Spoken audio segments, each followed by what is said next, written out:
Hi, I'm Dr. Amy Robbins, and welcome to the Life, Death, and Space Between podcast.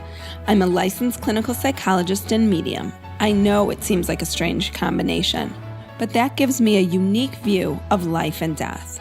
Death can be scary. I get that. That's why I'm doing this. I want to help people explore life, death, and what it all means. We are born and we die. What we do in the middle is the space between. Ariana Garrett is a master energy therapist, relationship and spiritual embodiment coach, and meditation teacher with over 25 years experience in transformational and healing arts. Ariana's work synthesizes leading-edge psycho-spiritual practices as well as the timeless wisdom and healing methods of the East and West to create an integrated path of healing, awakening, and embodiment. Ariana has had extensive training in spiritual psychology, meditation, hospice counseling certification, energy healing, and energy psychology.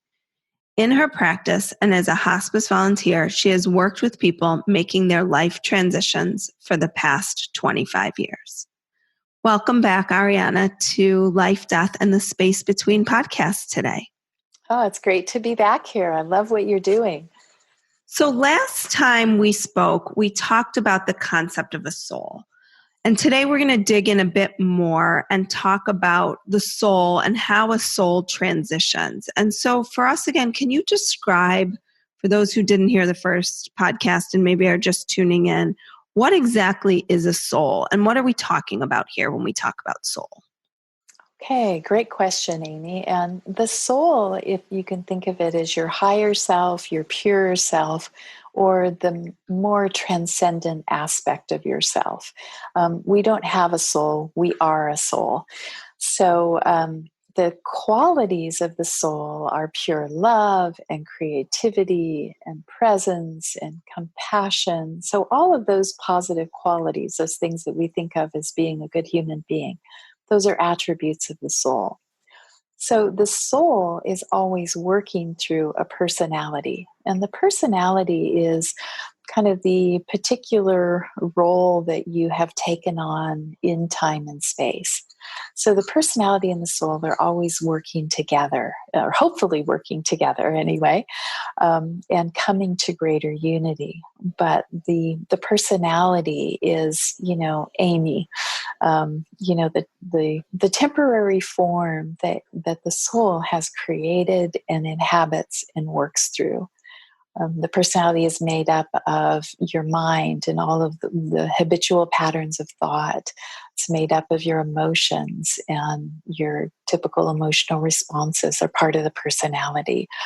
It's the physical body, the energy body that holds it all together.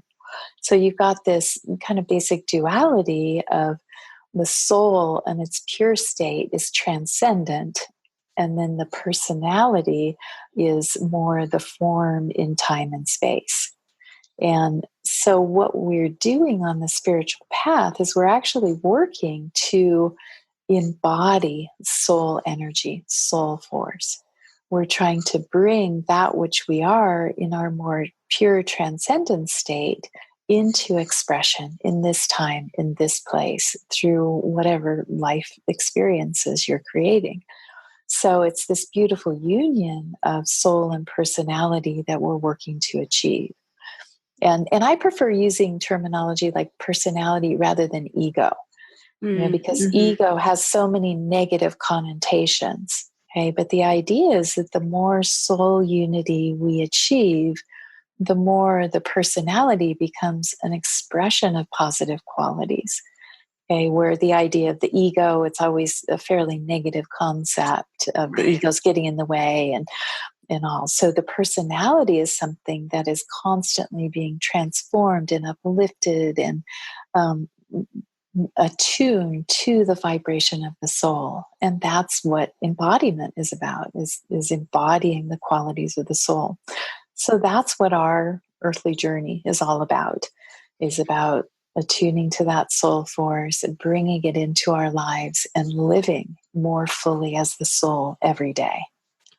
So what has been your experience working with souls? I mean, I know obviously you're always working with people who, as you so beautifully said, we're not separate. I'm not even going to re-quote you, right? We are a soul. We don't have a soul. We are a soul. But, you know, I know a big part of your work is that you always focus on the soul when it's in a physical body.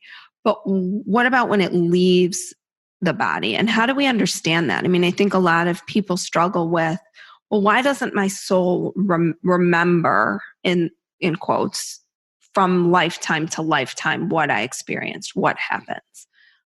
So what has been your experience with all of that? Well, the soul attunement oftentimes comes with spiritual practice and meditation. Not always, but if your spiritual practice is about attuning to soul, then what happens as you do those practices, you become more aware of the subtle life that is behind everything. There's a soul behind everything. You know, your dog, your cat, the plants in your house, the furniture, there's a consciousness. The consciousness is another word for soul. And so as we kind of turn our attention inward to the more subtle levels of being, then we begin to experience life in a whole new way. You begin to experience the consciousness behind the outer form, or the soul behind the personality. And, you know, many years ago, I started doing spiritual practices and just noticed I would start attuning to people and trees and life more in subtle ways. And I began to know things that I had no outer way of knowing. But there was this kind of soul communion or a connection in consciousness that was made, that went deeper than the mind, deeper than the emotions, deeper than a physical connection. And so, you know, I began in my practice to be aware of that with people and what was happening beyond the thoughts and words that were going through their mind. What was the bigger picture? Where was the soul leading them? And at some point, then people just started showing up in my life who were about to make their life transition. And I had the realization that, oh, I could be helpful here because I could attune to them as souls and carry that connection and awareness after they dropped their body, after their physical body died, and could still be aware of them as a soul and what they were experiencing as a soul. So can you walk us through what that looks like? And what that looks like for you, what that looks like for them? Yeah, the life transition process. Is that okay? Well, great. And you know, it's a kind of a long process to begin with. People often think of death as usually something that just happens in one breath. But in actuality, it's the last breath is the result of oftentimes a long process. And if you can look at the process by which a soul comes into a body or comes into incarnation, it's usually a long process. You know, if you look at from the point of conception to the point of adulthood, you know, that takes a lot of years for the soul to come into a body and claim it and again come to a relative maturity.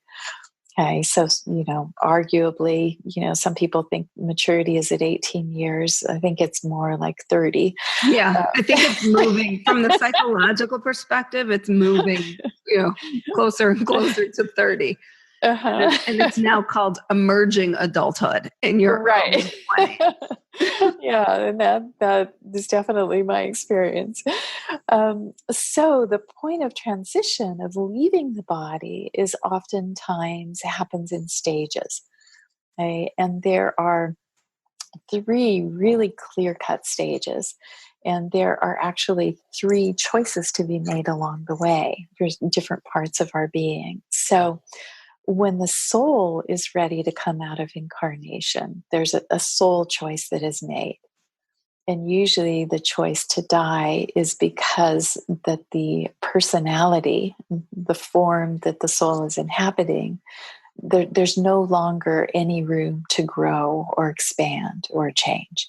Okay. So I think that people, when they hear the choice to die, that's going to be very powerful, right? I mean, like, I think most people would say on a personality level, short of people who have committed suicide, which is a whole nother conversation, most people would not choose to die.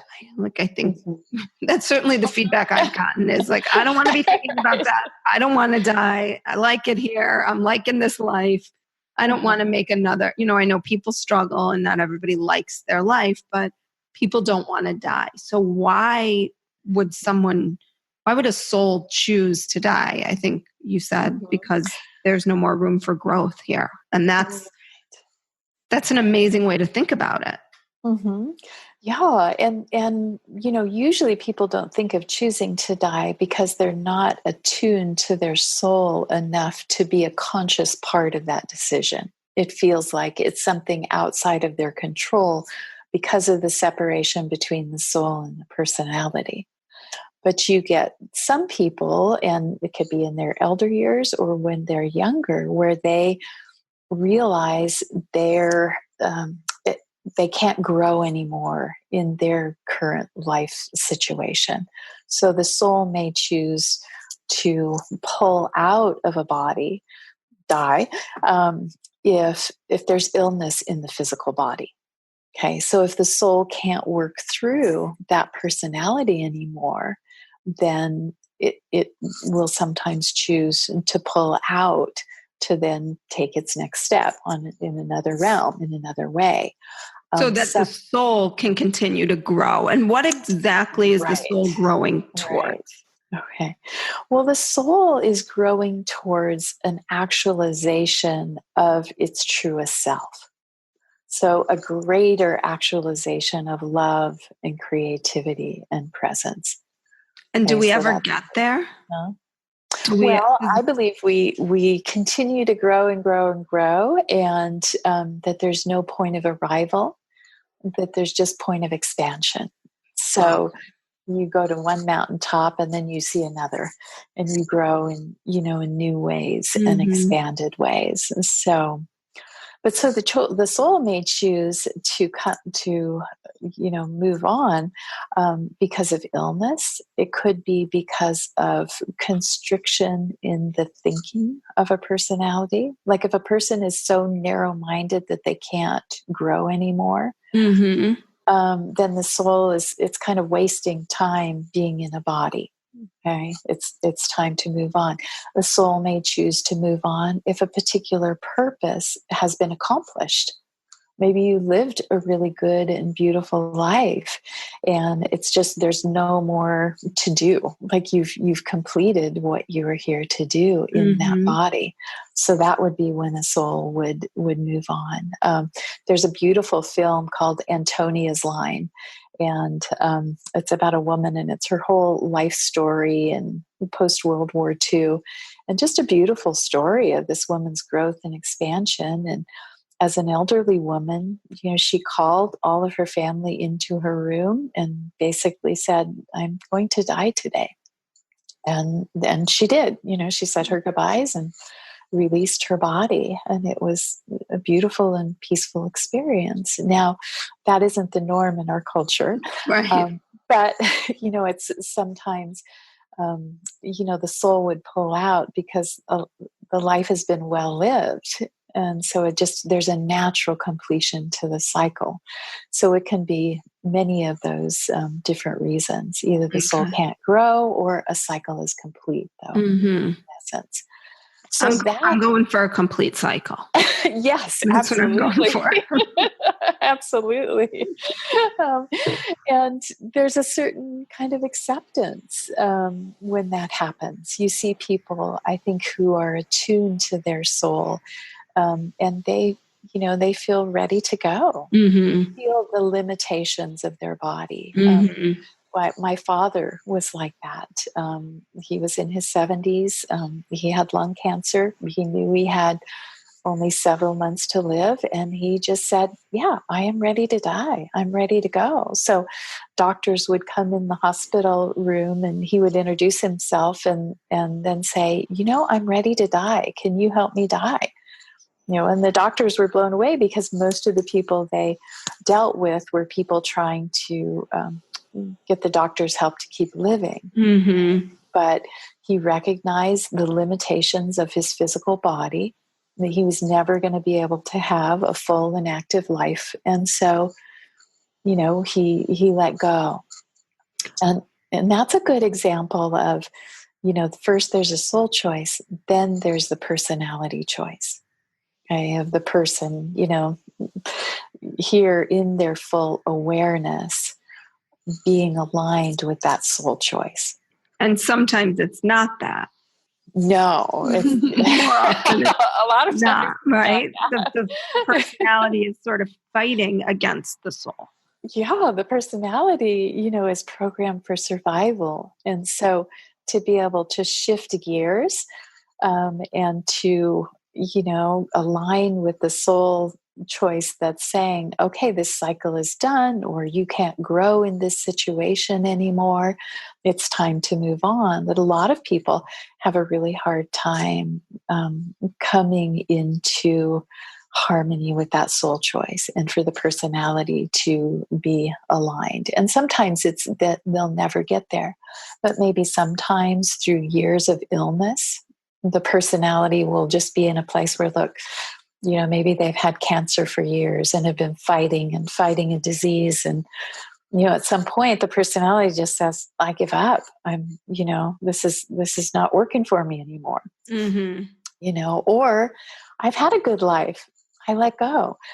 There are all kinds of different ways that people can come to that personality choice, and all kinds of different ways that we can resist it as well. Right. So I could tell you right now that my personality would not be very aligned with my soul right now. It came to that. Mm-hmm. And I have a lot of comfort in truly believing that when we die, we don't die and our soul lives on and we're still connected to the people we love. But I think, not just me, certainly a lot of people that I speak to feel like, but I want to be here. Mm-hmm. This is, I want to see my kids grow up and I want to feel the sun on my face and I want to, experience those personality pieces of life. Mm-hmm. Yeah. Absolutely. And so you feel really anchored in this world, like your soul hasn't made that choice to move on. And so your life force is more here and, and very strong and very vibrant and very alive. Okay. But if that changed, you may find a whole different experience in your personality life. Go ahead. Yeah. No, I was just going to say, I feel like you said something and then I had a million questions in response to that. And I think I got away from the original question, which was you started talking about what it looks like when a soul transitions. Okay. Well, and I want to talk just about that third choice, though, as well, because it's part of the process. So that's why soul transitions look so different for different people according to how they navigate those choices. The last one is it's a choice made by the physical body intelligence. Okay, so the actual body that's programmed to survive and to keep breathing and to do whatever it takes to survive. Okay, so there's a natural progression from soul and completing, and then the personality completing, and then the actual physical body completing and letting go. And that's the last breath. Okay. So those happen. Now, anywhere along the way, we can fight that process or not go along with it. Okay. So, I have sat with people who are making their life transition and their soul is clearly gone. And their what does that look personality. like? That looks like being hooked up to machines Okay. and not being able to feel the essence of a person there. And sometimes people are hooked up to machines and their soul is still very much there, and their body may be in the process of healing. That's very common with comas. It's like they're not, some comas are the resistance of the physical body intelligence of letting go. And some comas are just healing comas where the soul hasn't made that choice to move on. The personality hasn't made the choice to move on. And the body just needs resting time, healing time. So Those are the there's times. that interconnection, right? When we say mind, body, soul, Yeah. we're not just talking about going to yoga and eating some veggies here. No, we are intimately, woven together, those different parts of ourselves, yet they have different kinds of intelligence, and they're programmed in different ways. See, part of why it's hard for us to think of the soul choosing to go out of incarnation is because we are focused as a personality and as the physical body. And the physical body's programming is for survival above all else. Right? I mean, that's what... Right. I see danger. I respond by trying to not to die. Exactly. Now, the bigger soul perspective is that there are cycles, that there's a time for letting go. There's, it's a whole different way of, I guess, maneuvering through life. It's about growth, expansion, learning, loving, and creating, where the physical body just wants to survive. Well, and it really does.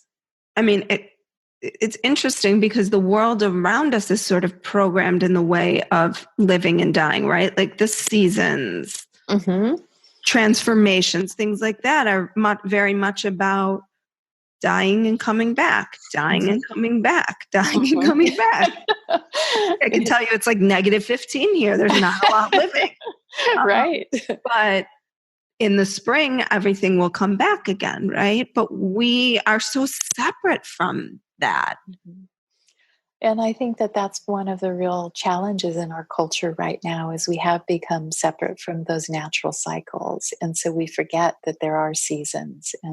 And so it's harder to attune to that. It's harder to live that. So there's a sense of just the immediacy of, I want to hold on. And I believe that sometimes that is dementia, is where the soul has chosen to move on, but the personality and the body intelligence are not going along with that. That, and not always, and these are generalizations. Right, so there right. are many different types of dementia and ways is that it emerges. But where, it's like the personality is like, nope, I'm not letting go. I'm not willing to face the completion of my cycle as I am right now.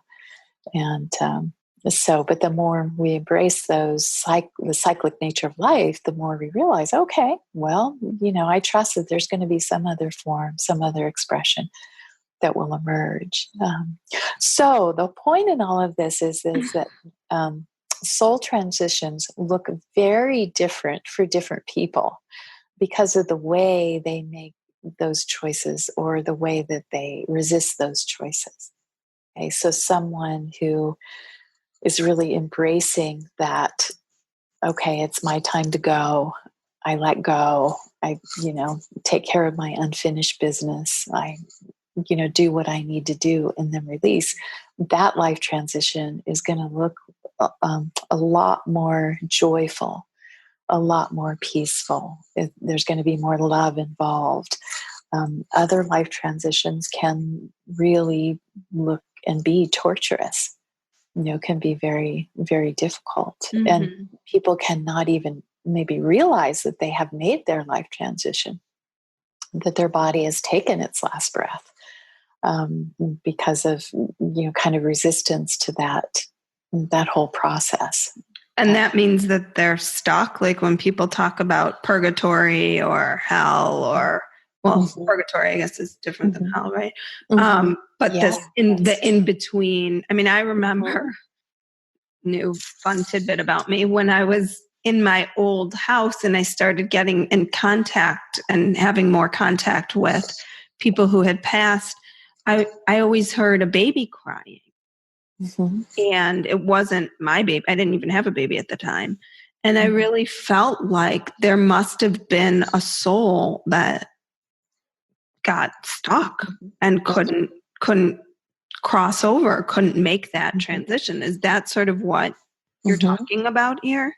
Yeah, absolutely. And that often happens in situations where there is an accident and a sudden death or a young death, because the soul and the personality were kind of preparing for a certain life trajectory. And in our culture now, it's commonly accepted that you get usually 80 some years of life. So there's that expectation. And so that if something is very sudden, or if a child is very young, or I've even seen it with a woman who I worked with who was in her 30s, and she did not know she died. That a part of her consciousness was kind of trapped in between. And so, And, what does that mean? I wish Mhm. people could see my face right Okay. now because I'm my eyes. My daughter would say, "Mom, Totally. don't have those big eyes; they're freaking me out." Okay. Well, what that means is, and it's not necessarily, it's not that the soul doesn't know it's made the transition. It's that parts of the personality don't realize what's happening. Parts of the personality are caught in between. Okay. So, Gotcha. Okay. so, um, so for instance, I saw this with my grandfather. And he was, quite elderly. He was well, let's see, he was 92 when he passed away. And he was losing his sight, he was losing his hearing. He had a very, narrow life. He couldn't really take care of himself at that point. And one night I received a phone call from my mother that he had passed. And we just spoke very quickly because I knew she needed to call, other people. And I immediately went into meditation, and I was doing training at the time, which was many years ago, in energy healing. And so I went into meditation to just send him love and to just kind of wish him a peaceful transition, to say prayers for him and all. And so I sat down and I closed my eyes and I tuned into him. And I was immediately caught in this, it was like being in a tornado. It was this huge swirl of energy. And literally, I could feel my body being tossed around, and I was coughing and choking. And it was, very difficult. And I had never experienced anything like this. And my hand kept going like to my throat. It kept going up to my throat and my mouth. And what I realized very quickly is that that is what Granddaddy was feeling. Like I attuned to him and I was able to feel what he was feeling. I'm very empathic and can, connect with people in that way. And so when I realized that, like I found my own stable center in the midst of everything that was happening. And I said, Granddaddy, it's okay. Your body has died, but you're okay. Your soul will live on and is living on, and it's all right. And he kind of, like, it took a little while of, kind of telling him that. And it wasn't with words, but it was just with the kind of connecting energetically in communion with him and Mhm. communicating that he was okay, and to just let go of his body, that it was okay. And he finally got that, and the swirling stopped. And I realized that he realized what was happening. And at that point, he became calm and he continued to move onward in his journey. And I could feel his peace coming. And I could feel that I had helped him to understand what was happening in that moment. And I could turn my attention elsewhere. So when this was all over, I called my mother back, and I just, asked her, how did he die? Well, it was all very sudden, but he had pneumonia, and they put a breathing tube down his throat when they took him to the hospital, and he didn't want it. And he kept trying to pull it out, and he kept trying to tell them that he didn't want it. And so it was a very difficult transition for him. And so even though his body had taken his last breath, parts of his personality were still caught in the trauma of that experience of feeling the pain in his throat, not wanting the breathing tube.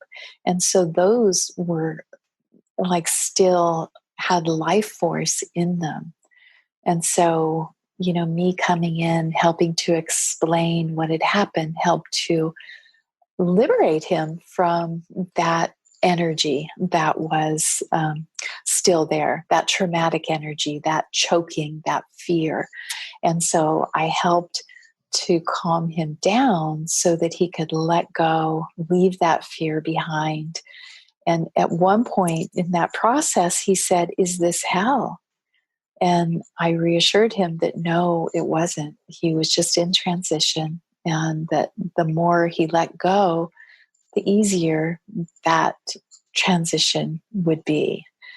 And so it ended up being, I think a very healing experience for him, and it helped to make his transition move on. And, at the time I had no idea about the breathing tube, all the coughing and sputtering that I was going through. It didn't really make sense. But then when I found out that he, had that breathing tube in the hospital, it all made sense. It also made sense that he didn't know he died because his waking consciousness before death was kind of a cloudy experience because he was losing his sight, because he was losing his hearing. There wasn't the dramatic change of perception that there often is, say, with a younger person or a person who is very clear-minded and whose sight is clear and sharp. So for him, he lived in kind of a muddled, swirling world a little bit when he was alive. And so it was hard for him to recognize that he'd made his transition. So that's where, helpers, either in body or on the other side, can help with making the transition more peaceful and more loving. And interestingly, about a year after this happened, I was driving one day, and he came to me, and it was as though he was just sitting on my shoulder, driving with me. And he had some messages for my father, and he wanted to say a few other things that were part of his completion process. And he said he's ready to fully let go now. He's ready to let go of his life as it was and let go of his home, and which had been on the market and had just been sitting there and not selling.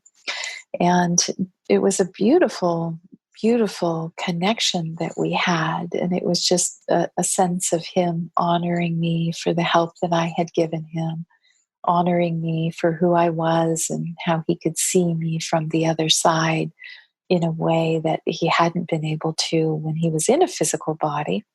And it was very healing for me. And then the messages that I gave to my father were very healing as well.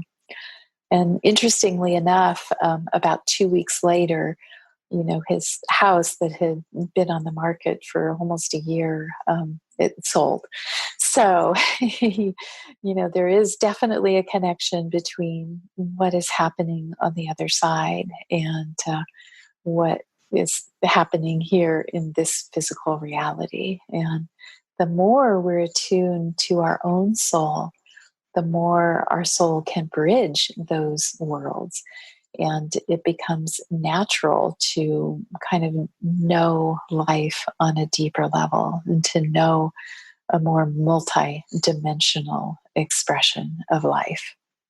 So, how can we ensure that this process is peaceful and not like, because I think people would be scared to hear that Mm-hmm. he struggled in this way or that his soul struggled in you experienced the choking and that someone was going through that. And I feel like that's a lot of what people's concerns are when either they think about their own death or they think about a loved one passing, is that it's going to be painful or that they're going to struggle or that they're going to be fighting. And no one wants to think of that because it's frankly not very uplifting. And but where is sort of the hope in that? Well, the hope in that, Amy, is that of all the life transitions that I've been a part of, that was one of the most difficult. Overall, most of the deaths that I've been a part of have been full of love and appreciation and gratitude and downright bliss, and just all good feelings and good experiences. And that struggle was a part of his transition, but it was really a very short part. So, he went into a more peaceful state very quickly, very, very quickly. So, like anything in life, there's sometimes moments where it's difficult, moments where we're experiencing something that's beyond our comfort zone, and we experience it, as a bit of struggle. But for the most part, life transitions are full of beauty and a sense of homecoming. And I know, and maybe we should do a podcast and talk about all of those sometime. Well, it's interesting because I just interviewed a woman. I'm not sure if it'll air before this I think it'll probably have aired already.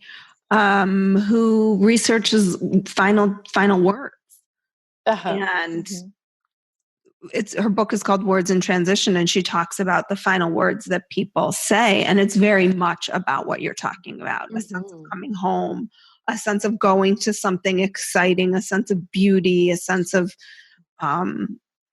just bliss. And it's really a shame that we can't remember that, because I think then maybe it wouldn't be so frightening. Well, and what I too see is that my grandfather was a man with unfinished business. That he hadn't spent his life growing and evolving and doing his spiritual work and his growth work. So most of the people that I have worked with are people who are on a path of spiritual awakening. They are on a path of psychological growth. They're dealing with their unfinished business as a way of life. They're growing and evolving day by day, lesson by lesson. So they're learning to love more fully, to, create better lives, to create more happiness in their family and their work and all of that. So I think that a lot of how you die is very much related to how you live. And there's the takeaway, right? That's it. That's the heart of it. Listen till the end.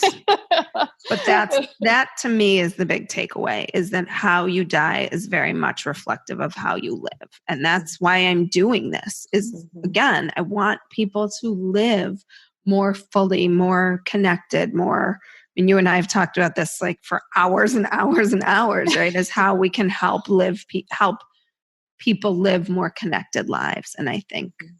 Yes. Well, and also the good news about my grandfather, though, is again, that period that was difficult was very short, and, he got past it. And when I would tune into him after that, he was in a very peaceful place.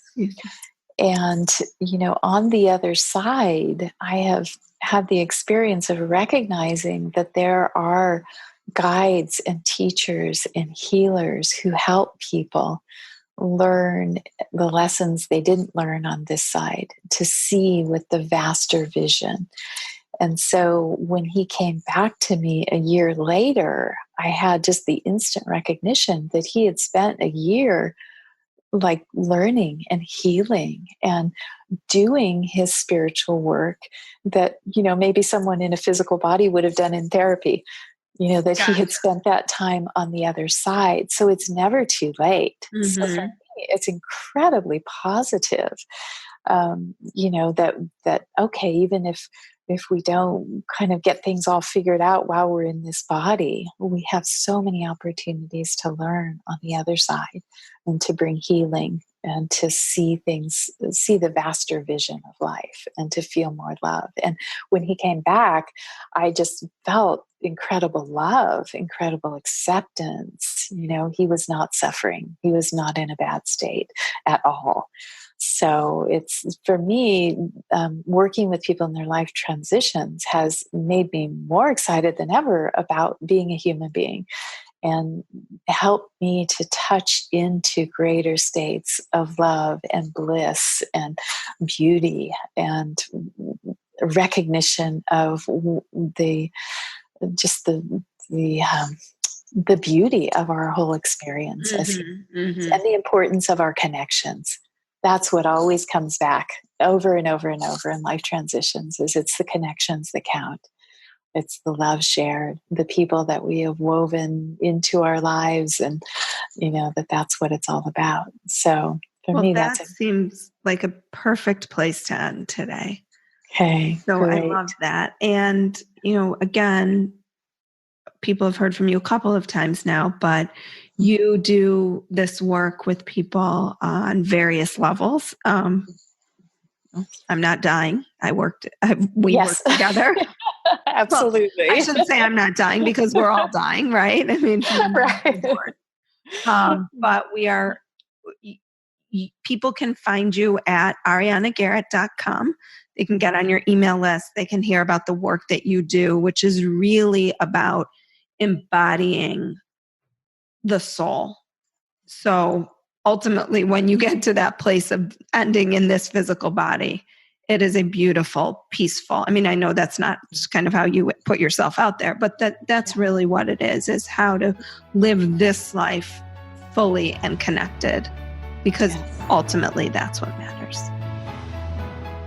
Like what you heard today and want to hear more? Curious about what comes next and what it all means? You can subscribe on iTunes. Just go to podcasts and find Life, Death, and the Space Between and hit subscribe. And you can follow me on Twitter and Instagram at Dr. Amy Robbins. Ask me any questions you might have, let me know what else you'd love to hear about, or just share your story. I can't wait to hear from you.